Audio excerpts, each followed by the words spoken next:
Here's your wrestling news for November 26, 2022. And we're kicking off today with Smackdown, and as predicted, Becky Lynch made her return to WWE TV last night.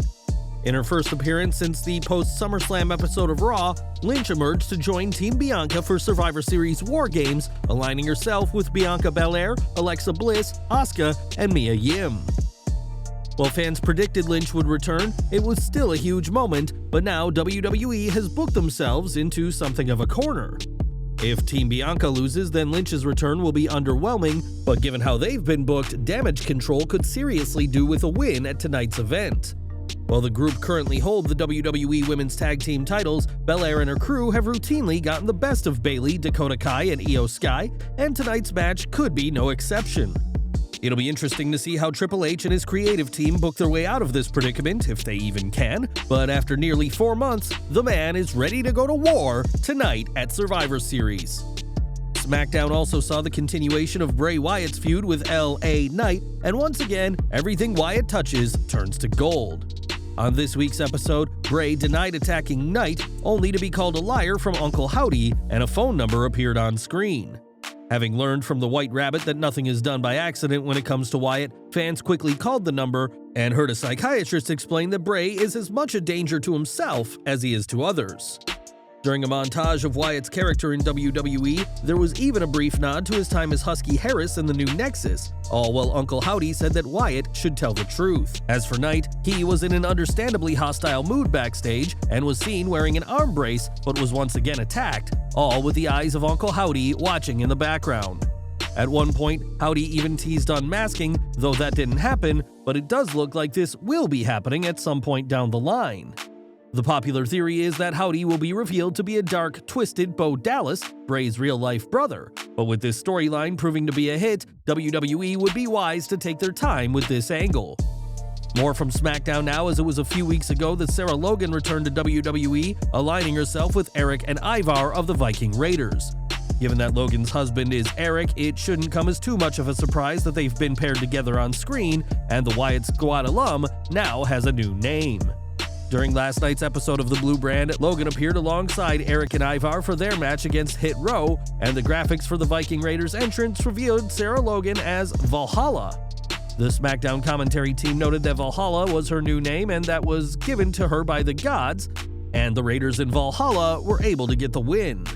For anyone not familiar with Norse mythology, Valhalla is a majestic place presided over by the god of all gods, Odin, which is home to great warriors who have died in battle.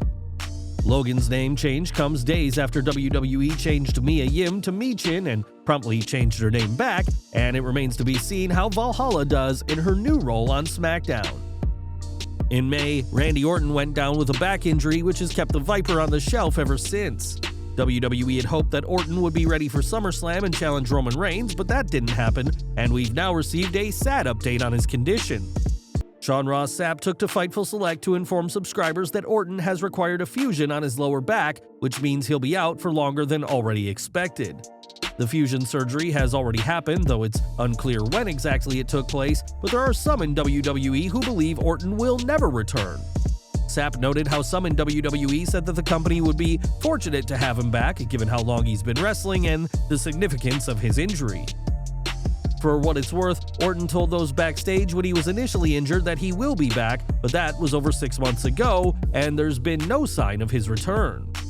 Fightful added that there are no creative plans for Orton's return or any Orton feuds, and that his current contract will last to 2024, though it could be frozen due to his injury.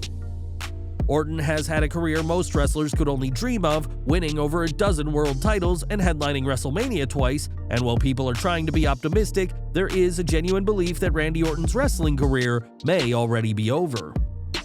Earlier this month, Colt Cabana had his first match on AEW TV in nearly a year, unsuccessfully challenging Ring of Honor World Champion Chris Jericho. It is believed that Cabana's year-long absence from AEW programming was due to CM Punk, a claim both Punk and Tony Khan have denied, but the AEW roster don't believe either of them. Speaking on the latest Art of Wrestling podcast, Cabana explained how he nearly died during the match, but that wasn't down to anything Jericho did. Instead, Cabana's near-fatal experience boiled down to wearing the wrong kind of socks for the match, as when you wear compression socks with wrestling boots and knee pads, there was too much pressure on his legs. Essentially, what I did was restrict everything. I remember vividly thinking, I can't feel my legs, I guess it's just the nerves, but it was nerves, it was the anxiety. I cut off the supply of blood to my own legs, causing high blood pressure and low oxygen. Cabana went on to explain that he was grateful he was able to finish the match early and recalled being unable to move backstage. I feel so compacted, and I ripped my singlet off and I still didn't feel like enough. And I couldn't breathe, I felt lightheaded, and I had a headache and my head was pounding. I was asked to lay back for the next 2 hours while ice was put all over my body. I was educated as to why you should not professionally wrestle in front of 10,000 people and almost 1 million people at home in compression socks. Thankfully, Cabana was okay and has made a full recovery, but it goes to show just how things can go wrong in a match, even when nobody has messed up a move. On this week's AEW Dynamite, the Elite faced Death Triangle, but the reigning AEW Trios champions weren't the only wrestlers on the Elite's mind. During the match, Kenny Omega and the Young Bucks made reference to CM Punk and the all-out backstage fight, but this wasn't something that the trio had planned. Speaking on Wrestling Observer Live, Brian Alvarez reported that the Elite's digs at Punk were a spur-of-the-moment decision, adding that Punk would likely have taken digs at the Elite had the roles been reversed. It's worth mentioning that the Elite were also playing up to the crowd during Dynamite, as given that the show was in Chicago, the trio got a hostile response from the pro-Punk fans and played up being the heels. The Elite's digs at Punk haven't gone down too well with fans, especially as it came just a day after Kenny Omega's interview where he insisted that everyone move on from All Out. But with Punk likely done with AEW for good, don't expect Omega and the Bucks to get their comeuppance. At Crown Jewel, Logan Paul suffered an injury that has kept him on the shelf ever since, but this week, the Maverick had a huge step in his wrestling career outside the ring. On Instagram, Paul showed a few photos of his very first action figure, complete with his black and yellow attire, as well as his entrance gear. With 3 interchangeable heads, fans of the Maverick will have the right expression no matter if they choose to use the figure just to play or as part of the collection.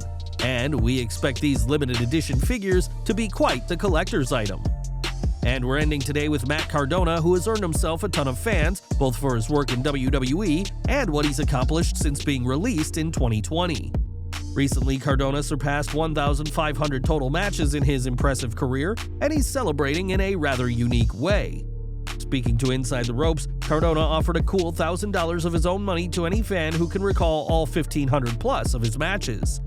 Given how much time you'd need to learn all of Cardona's matches, we're not sure the prize money is worth it. But for any Zack Ryder superfans out there, there's $1,000 waiting for you. Well guys, that's our news for today. Please share your comments below. Also hit the like button, subscribe to our channel, and hit the bell icon to receive all notifications. And as always, thanks for watching.